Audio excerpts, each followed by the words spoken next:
Bismillahirrahmanirrahim. Assalamu alaikum. I hope you all are fine and staying safe and happy. I am your geography teacher, Ms. Farheen, and I welcome you all to your geography class. So, dear students, आज हम अपने ocean और seas जो हमारा topic है, उसका हम lecture number 6 जो है वो cover करेंगे.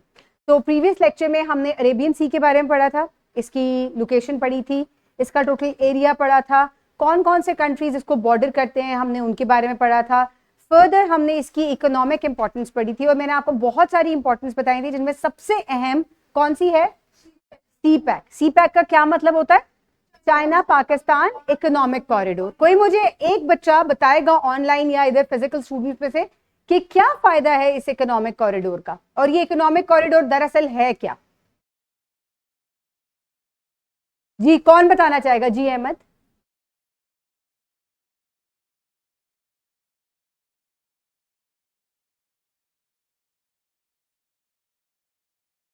बिल्कुल, और ये शॉर्टेस्ट रूट है फ्रॉम चाइना टू अरेबियन सी.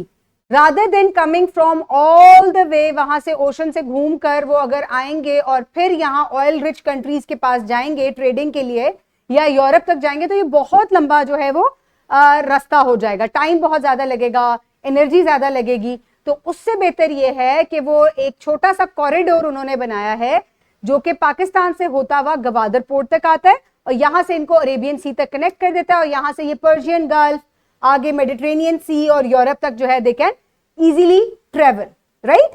तो ये इसकी इंपॉर्टेंस है. और इस ये जो पूरा प्रोजेक्ट है इसके अंदर क्या क्या चीजें जो हैं वो शामिल है?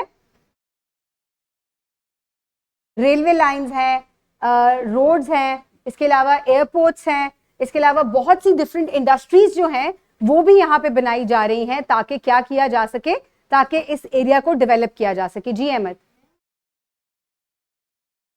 एरोप्लेन में कितना सामान रख कर आएंगे? आपको पता है सबसे एक्सपेंसिव ट्रैवल जो है या ट्रेड जो है वो किसके थ्रू होती है? वो एयर के जरिए होती है.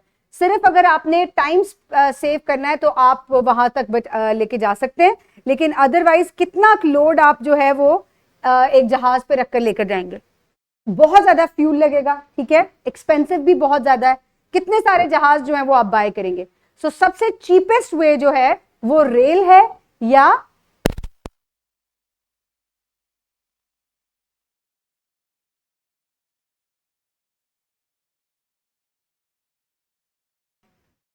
You're welcome.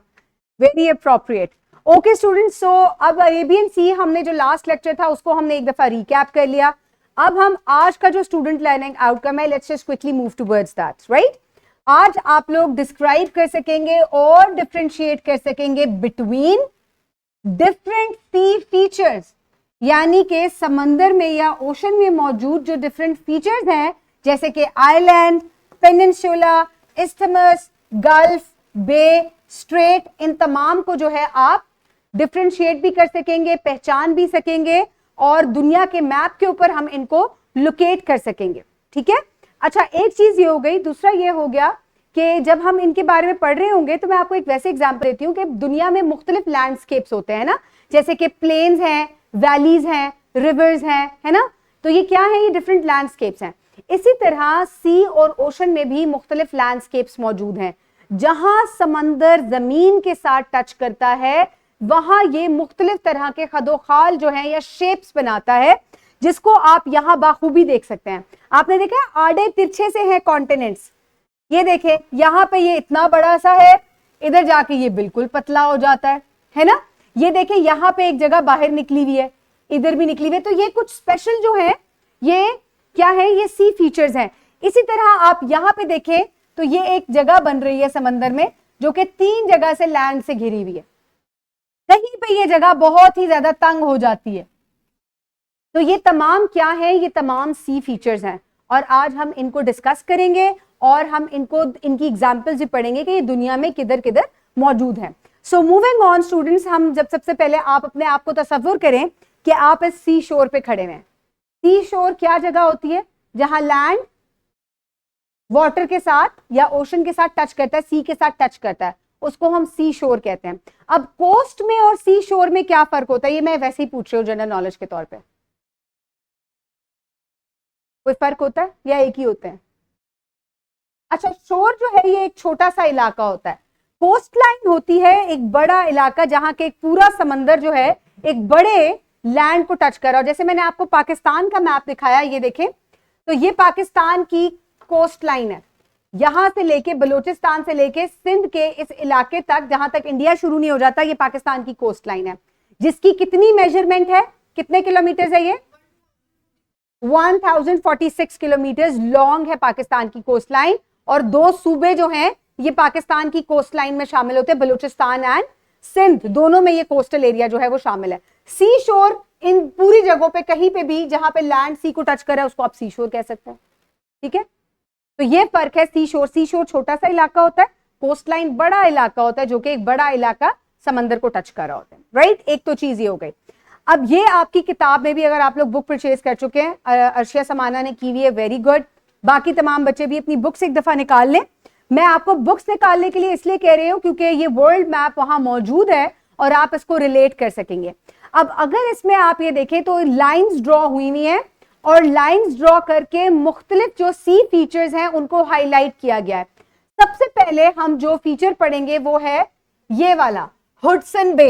अब अगर आप हुडसन बे को देखें, ये देखें, ये एक ऐसा इलाका है जो कि कई जगह से किससे घिरा हुआ है, लैंड से घिरा हुआ है, यानी कि समंदर जो है वो अंदर इस तरह गया हुआ है और it is surrounded by land on 3 sides. तो इस तरह के इलाके को हम क्या कहते हैं, हम बे कहते हैं। इसके बारे में फर्दर अगर हम देखें तो bay is a body of water that is partially enclosed by land, typically smaller and more sheltered than gulf. अभी गल्फ के बारे में भी हम पढ़ते हैं, ठीक है। Bays can vary in size and shape and often provide natural harbors for ships. Example includes San Francisco Bay, ये हुडसन बे हो गई, बे ऑफ बंगाल हो गई, ठीक है। यहां मैं आपको एक और दिखाती हूं, ये देखिए, ये बे ऑफ बंगाल है, ये एक और एग्जांपल हो गई बे की। तो बे क्या होती है, ये एक ऐसा इलाका होता है, ये एक ऐसी वाटर बॉडी होती है समंदर के अंदर ही जो कि 3 जगह से जमीन से घिरी हुई हो। ये देखिए कैसे 3 जगह से, 1 2 3, एक कप सा बन जाता है ना, एक प्याला सा बन गया और उसके अंदर समंदर का पानी जो है वो आ जाता है, राइट। इसको हम बे कहते हैं। अब गल्फ भी इसी तरह की लगती है, गल्फ भी कुछ इसी तरह की लगती है, वो भी 3 जगह से पानी से घिरा हुआ होता है, लेकिन ये क्या होता है कि ये छोटा होता है and it is more shelter, ये ज्यादा घिरा हुआ होता है लैंड से, यानी कि लैंड ज्यादा इसको ऑक्यूपाई किया हुआ होता है, ज्यादा उसमें ऐसे पानी अंदर समेटा हुआ होता है। अभी हम आगे गल्फ के बारे में भी पढ़ेंगे। और ये क्या करते हैं, ये मुख्तलिफ साइजेस होते हैं, ये छोटे भी हो सकते हैं, ये बड़े भी हो सकते हैं। यहाँ पे मोस्टली शिप्स जो हैं वो आके रुकते हैं, यहाँ पे लोग अपने पोर्ट एरियाज बना लेते हैं। टूरिज्म यहाँ पे बहुत फ्लरिश करता है। अभी मैं आपको वीडियोस दिखाऊंगी इसके ऊपर, तो आप इसको बहुत एंजॉय करेंगे। अच्छा जी, अब अगला अगर हम देखें तो है स्ट्रेट। अब सबसे पहले हम स्ट्रेट को लोकेट कर लेते हैं। ये इलाका है स्पेन का और पुर्तगाल का, और इस इलाके को कहा जाता है आइबेरियन पेनिनसुला, और ये अफ्रीका है, ठीक है। अफ्रीका और ये जो पुर्तगाल और स्पेन है, ठीक है, पुर्तगाल और स्पेन जो है ये यूरोप में है, नीचे अफ्रीका आ जाता है। इन दोनों के दरमियान में थोड़ा सा पानी जो है वो निकल रहा है, जहां पे अटलांटिक ओशन जाके मेडिटेरेनियन सी के साथ जो है वो, मेडिटेरेनियन सी के साथ नहीं, हाँ, मेडिटेरेनियन सी के साथ जाके कनेक्ट हो जाता है।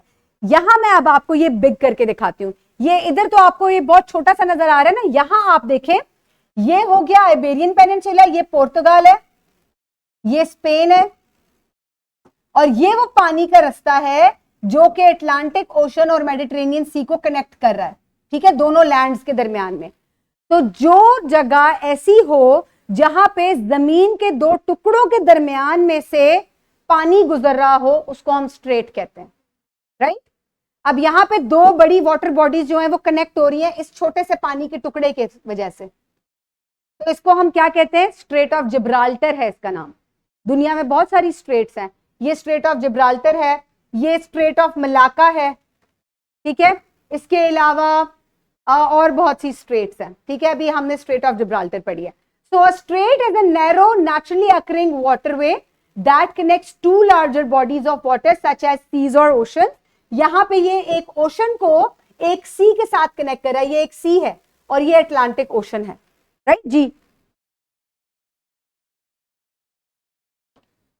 इस जगह में कितना फासला है, अब ये तो मुझे नहीं पता कि इस लैंड में और इस लैंड में कितना फासला है, काफी ज्यादा होगा लेकिन मैप पे बहुत छोटा नजर आता है, ओरिजिनली तो काफी बड़ा फासला होगा। ये हम चेक कर सकते हैं नेट पे कि इन दोनों के दरमियान में कितना फासला है और ये पाथ कितना लंबा है, ये वाटरवे कितना लंबा है, ठीक है। अब इससे आसानी क्या होती है कि लोगों के लिए ट्रेडिंग में आसानी हो जाती है। अब उनको पूरा अफ्रीका का नीचे से चक्कर काटने की जरूरत नहीं है, ये आराम से इस वाटरवे के थ्रू यहां मेडिटेरेनियन ओशन सी में दाखिल हो सकते हैं। समझ में आ रही है ये बात। अब स्ट्रेट क्या चीज है, ये एक ऐसा पानी का छोटा सा टुकड़ा है जो कि दो बड़े पानी के टुकड़ों को आपस में जोड़ देता है। वो ओशन भी हो सकता है, वो सी भी हो सकता है, वो दो सी भी हो सकते हैं, वो दो ओशन भी हो सकते हैं, ठीक है। मैं आपको इसकी एक और एग्जांपल भी दूंगी कि इस तरह के और भी स्ट्रेट्स दुनिया में मौजूद हैं। मैंने यहां आपको स्ट्रेट ऑफ मिलाका की एग्जांपल दी है। ये पैसिफिक ओशन है या नहीं, ये फिलिपीन सी है, ये फिलिपीन सी है और ये अरेबियन सी है, और ये बीच में स्ट्रेट ऑफ मिलाका है जो कि दोनों पानियों को जोड़ रहा है, ठीक है। तो यहां से बहुत सारे शिप्स जो हैं वो होके गुजरते हैं, इसको स्ट्रेट ऑफ मिलाका कहते हैं। बहुत सारे स्ट्रेट्स हैं इस दुनिया में, स्ट्रेट ऑफ मारमारा है, ठीक है, स्ट्रेट ऑफ जिब्राल्टर है, ये बड़े इंपॉर्टेंट स्ट्रेट्स हैं और ये ट्रेडिंग के लिए बहुत इंपॉर्टेंट होते हैं। अब straits are often important for navigation and can be challenging to pass through due to strong currents और नैरो पैसेजवे। अब क्योंकि यहाँ दो बड़े वाटरवेज कनेक्ट हो रहे होते हैं और जगह बहुत तंग हो जाती है, तो समटाइम्स इसके अंदर से पास करना बड़ा मुश्किल भी हो जाता है शिप्स के लिए। क्यों? क्योंकि पानी जहां पर तंग होता है वहां पर उसका बहाव कैसा हो जाता है, आहिस्ता या तेज, तेज हो जाता है, जिसकी वजह से अक्सर शिप्स को पास थ्रू करने में प्रॉब्लम होती है। तो ये हो गया स्ट्रेट, राइट। गौर से सुने, मैं आपका इसका टेस्ट भी लूंगी जी।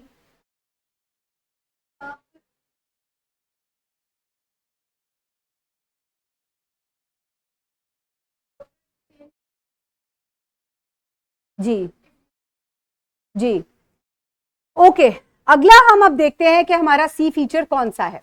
अगला सी फीचर है हमारा गल्फ। पहले हम गल्फ को देख लेते हैं, किधर है गल्फ, ठीक है। ये देखें गल्फ, ये वाला एरिया है, ये पर्शियन गल्फ है, ये गल्फ ऑफ ओमान है, ये दो गल्फ्स हैं, ठीक है, बिल्कुल पाकिस्तान के पास है। ये बड़े इंपॉर्टेंट वाटरवेज हैं। अब गल्फ को अगर हम देखें, a gulf is a large body of water that is partially enclosed by land with a narrow opening connecting it to the ocean or the sea. Gulfs are generally larger and deeper than the bays, and they vary in size from small like Persian Gulf or large like the Gulf of Mexico. अब ये Gulf of Mexico है, ये Hudson बे थी, ठीक है। अब gulf में और बे में क्या फर्क है, ये देखें, ये जो गल्फ होती है ये चौड़ी होती है लेकिन लेस डीप होती है। ये क्या है, सॉरी ये बे है, और ये क्या है, ये गल्फ है। इसको मैं ऐसे लिख भी देती हूँ, ये गल्फ है। आप ये देखें कि ये नैरो है लेकिन डीप बहुत ज्यादा है, ये डीप कम है लेकिन ब्रॉड ज्यादा है। ये ब्रॉड है ना, नैरो नहीं है, ये तंग है, ये तंग है। तो इसकी वजह से गल्फ को क्या कहते हैं कि गल्फ इज बिगर देन अ बे, क्योंकि ये ज्यादा लैंड जो है पानी को अपने अंदर इनक्लोज किए हुए है, लंबा इस तरह अंदर घुस जाता है पानी, तो उसको हम क्या कहते हैं, उसको हम गल्फ कहते हैं। अब ये जो पर्शियन गल्फ है ये छोटी है गल्फ। यहां पे अगर आप गल्फ ऑफ मैक्सिको को देखें तो ये ज्यादा डीप भी है और क्या है, ये ज्यादा बड़ी भी है as compare to Persian gulf. अब ये गल्फ ऑफ ओमान बिल्कुल ही छोटी सी है, ये देखिए ये गल्फ ऑफ ओमान है, ये पर्शियन गल्फ के आगे है, ये गल्फ ऑफ ओमान है। तो गल्फ मुख्तलिफ साइजेस की होती है। डिफरेंस क्या है कि आपने पहचानना है कि ये बे है या गल्फ है। बे और गल्फ में डिफरेंस करना थोड़ा सा मुश्किल हो जाता है। गल्फ जो है वो नैरो होती है, बे कप की तरह की होती है, ठीक है। ये देखें, ये बे ऑफ बंगाल है, देखें बिल्कुल ऐसे लग रहा है ये कप है, एक है ना, उल्टा कप, हाँ उल्टा कप, राइट। अच्छा जी, ये हो गया गल्फ एंड बे। अब हम आगे चलते हैं इस्थमस की तरफ। इस्थमस एक और तरह का जो है ये सी फीचर है, और जिस तरह से स्ट्रेट जो है वो दो पानियों को कनेक्ट करता है, इसी तरीके से दो पानियों के दरमियान में अगर छोटा सा लैंड का एरिया और वो दो लैंड्स को, बिगर लैंड एरियाज को कनेक्ट कर रहा हो तो हम उसको इस्थमस कहते हैं, ठीक है। एंड इस्थमस इज ए, ठहरे मुझे इसको बड़ा करने दे। And isthmus is a narrow strip of land that connects two pieces of land and separate two large water bodies, for instance Isthmus of Panama. ये बहुत famous है, ठीक है? And it connects North and South America and separates the Pacific and Atlantic Ocean. The Isthmus of Suez separates Mediterranean Sea and the Dead Sea. अब यहां मैं आपको इसकी एग्जाम्पल देती हूँ. ये देखें, ये दो बिग जाइंट जो है लैंड एरियाज हैं, इनको ये एक छोटा सा जो पीस ऑफ लैंड है ये कनेक्ट किए हुए हैं, और ये सेपरेट कर रहा है पैसिफिक को, और दूसरी तरफ कौन सा ओशन है? ये वाला अटलांटिक, या आप इसको इस जगह को मेडिटेरेनियन, सॉरी इसको आप कह सकते हैं क्या है, नहीं बेटा, अरेबियन सी यहां कहां से आ गया? कैरेबियन सी, कैरेबियन सी जी, ये कैरेबियन सी है, बिल्कुल एग्जैक्टली ये कैरेबियन सी है, ठीक है? और ये बड़ा जो एरिया है ये अटलांटिक ओशन के अंदर कैरेबियन सी है. तो अब आपको इस्थमस की समझ में आ गई. एक और इस्थमस मैं आपको दिखाती हूं. ये देखें, ये क्या है? ये मेडिटेरेनियन सी है, ये रेड सी है, और ये बीच में एक जो छोटा सा लैंड का टुकड़ा है ये इस्थमस ऑफ सुएज है, और ये दो बड़े अफ्रीका और अरेबियन पेनिनसुला को कनेक्ट कर देता है, दो बड़े लैंड्स को कनेक्ट कर देता है जी. हाँ जाहिर है ऑन मैप आपको ये लग रहा है कि ये बड़े छोटे से हैं, लेकिन या ऑब्वियसली इन रियल सेंस तो ये जो पनामा आपको मैं दिखा रही हूँ पूरा कंट्री है. Panama is the big country, it's country, ये पूरा कंट्री है पनामा, ये कंट्री है.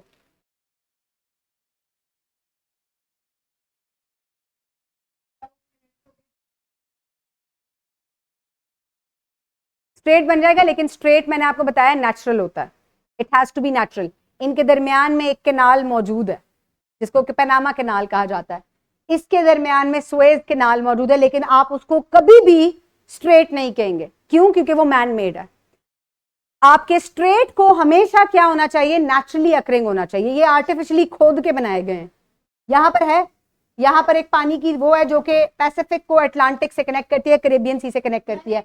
यहां पर एक और है जो कि मेडिटेरेनियन को रेड सी के साथ कनेक्ट करती है, लेकिन वो मैड मेड है. उसको सुएज कैनाल कहते हैं, इसको पनामा कैनाल कहते हैं. अभी उस कंफ्यूजन में नहीं जाए आप. मैंने कहा है नेचुरली अकरिंग स्ट्रेट होगा, ठीक है? इसी तरीके से जो ये है जो मैंने आपको इस्थमस पढ़ाया, इस्थमस क्या होता है? A piece of land that connects two big lands together, right? Okay, अच्छा जी, अब अगली चीज के ऊपर हम जाते हैं और देखते हैं व्हाट इज अ पेनिनसुला. अब पेनिनसुला जो होता है ये एक लैंड मैस होता है, ठीक है? और ये आगे को निकला हुआ होता है, and that is almost entirely surrounded by water. Island का तो पता है ना, ये देखिए ये एक आइलैंड है, ये चारों तरफ से पानी से घिरा हुआ है. ऐसे ही होता है ना आइलैंड, यानी के समंदर के दरमियान में एक जमीन का टुकड़ा जो चारों तरफ से पानी से घिरा हुआ होता है वो आइलैंड होता है. ऐसे ही होता है ना. ये मैंने एक आइलैंड बना दिया ना, मैंने एग्जांपल दिया आपको कि आइलैंड ऐसा होता है कि जिसमें चारों तरफ पानी होता है, ठीक है? समंदर या ओशन के दरमियान में मौजूद होता है, राइट? लेकिन अगर मैं कहूं कि ये, अब मुझे यहां पे इरेज करने दें इंक, अगर मैं आपको कहूं कि यहां पे ये देखें, या ये वाला देख लें आप, ये देखें फ्लोरिडा, ये फ्लोरिडा को देखें, ये ऑलमोस्ट एन आइलैंड था. क्या हुआ कि ये यहां पे लैंड के साथ कनेक्ट हो गया. ये देखें ये यहां पे कनेक्टेड है अमेरिका के साथ. यहां पे भी पानी है, यहां पे भी पानी है, यहां पे भी पानी है, तीन साइड पे पानी है. चारों साइड पे पानी होता तो आइलैंड होता है कि नहीं? नहीं था सेपरेट. क्या बात कर रहे हैं? मैं कह रही हूं कि अगर ये यहां से टूट जाए तो ये आइलैंड बन जाएगा, लेकिन ये नहीं टूटा हुआ, ये एक बड़े लैंड मैस के साथ अटैच्ड है. तो इस तरह की चीज को हम आइलैंड नहीं कहते, उसको हम क्या कहते हैं? उसको हम पेनिनसुला कहते हैं. इस दुनिया में बहुत सारे पेनिनसुलाज है. फ्लोरिडा एक पेनिनसुला है, ये एक पेनिनसुला है, ये एक पूरा ये जो जिसमें अरब, यमन, ओमान, सऊदी अरेबिया, ये पूरा एक पेनिनसुला है. देखिए यहां पे भी पानी है, रेड सी, यहां पे पर्शियन गल्फ, यहां पर ये अरेबियन सी. तो ये क्या हो गया? तीन साइड से इसको पानी टच कर रहा है. जिस भी लैंड मैस को तीन साइड से पानी टच करेगा उसको हम क्या कहेंगे? पेनिनसुला. और अगर उसे चारों साइड से पानी टच करेगा तो आइलैंड कहेंगे. और यही अगला है आइलैंड, जैसे कि मेडागास्कर है, ग्रीनलैंड है, ऑस्ट्रेलिया है, ये तमाम क्या है, न्यूजीलैंड है, ये तमाम क्या है, ये आइलैंड्स हैं जी। हाँ जी, ग्रीनलैंड काफी बड़ा है, ऑस्ट्रेलिया बहुत बड़ा है, ऑस्ट्रेलिया पूरा कॉन्टिनेंट है, राइट। इसके अलावा हवाई है, ये छोटे छोटे आइलैंड है, ये देखिए एक छोटा सा आइलैंड बिल्कुल यहाँ पे मौजूद है, ये देखिए श्रीलंका, ये मेडागास्कर, ये तमाम आइलैंड्स हैं, राइट।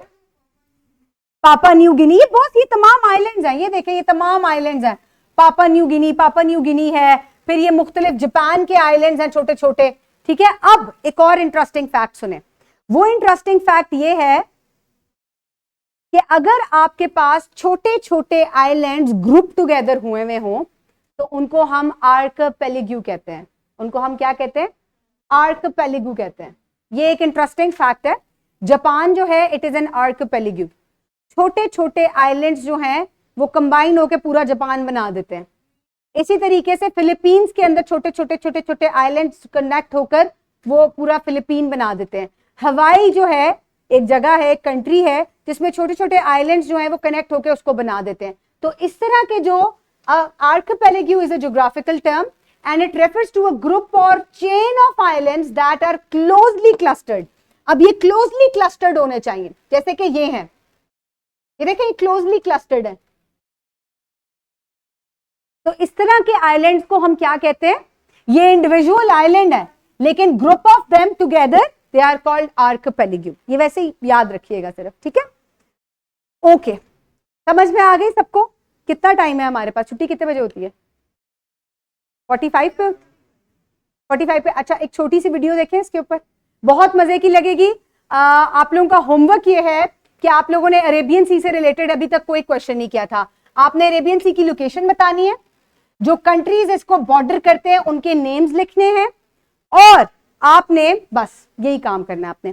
इसके बाद व्हाट इज अ पेनिनसुला, ये बुक में भी एक्सप्लेन्ड है, अपने वर्ड्स में लिखे तो ज्यादा अच्छी बात है। और आपने कंपेयर करना है between bays, gulfs and straits. ऐसे आप 3 लाइंस लगाएंगे, गल्फ, बे, स्ट्रेट। अच्छा, आप मुझे एक बात बताएं, जब कंपेयर करते हैं तो इसका क्या मतलब होता है, वो तो डिफरेंस हो गया। जब आप कंपैरिजन करते हैं तो उसमें आप डिफरेंसेस और सिमिलैरिटीज दोनों लिखते हैं। समझ में आ गई आपको बात। जब आप डिफरेंसेस, जब आप वो लिखते हैं, कंपैरिजन लिखते हैं, तो उसमें आप डिफरेंसेस और सिमिलैरिटीज दोनों लिखते हैं। जब आप ये कर लेंगे तो इसमें आप सबसे पहले हेडिंग देंगे सिमिलैरिटीज की। सिमिलैरिटीज लिखने के बाद यहां पे गल्फ की आ जाएगी, यहां बे की, जो जो चीजें सेम है इसके अंदर। फिर आप लिखेंगे डिफरेंसेस, और फिर जो जो डिफरेंसेस है वो यहां पे लिखेंगे। आपने एक टेबल बनाना है, ठीक है। ये समझ में आ गई सबको बात, इजी था ना ये आप लोगों ने करके लाना है। कल अगर कोई इसके अंदर मुझे लगा कि आपको नहीं समझ में आया हुआ तो मैं आपको दोबारा करवा दूंगी। इससे रिलेटेड वर्कशीट और अरेबियन सी से रिलेटेड वर्कशीट विजन 360 पे सब बच्चों ने करनी है, बहुत आसान और बहुत ईजी है, राइट। हो जाएगा, ओके। चले अब जल्दी से हम क्या करते हैं, हम एक वीडियो देखते हैं। Okay, I will see you tomorrow, have a great day, thank you so much and Allah.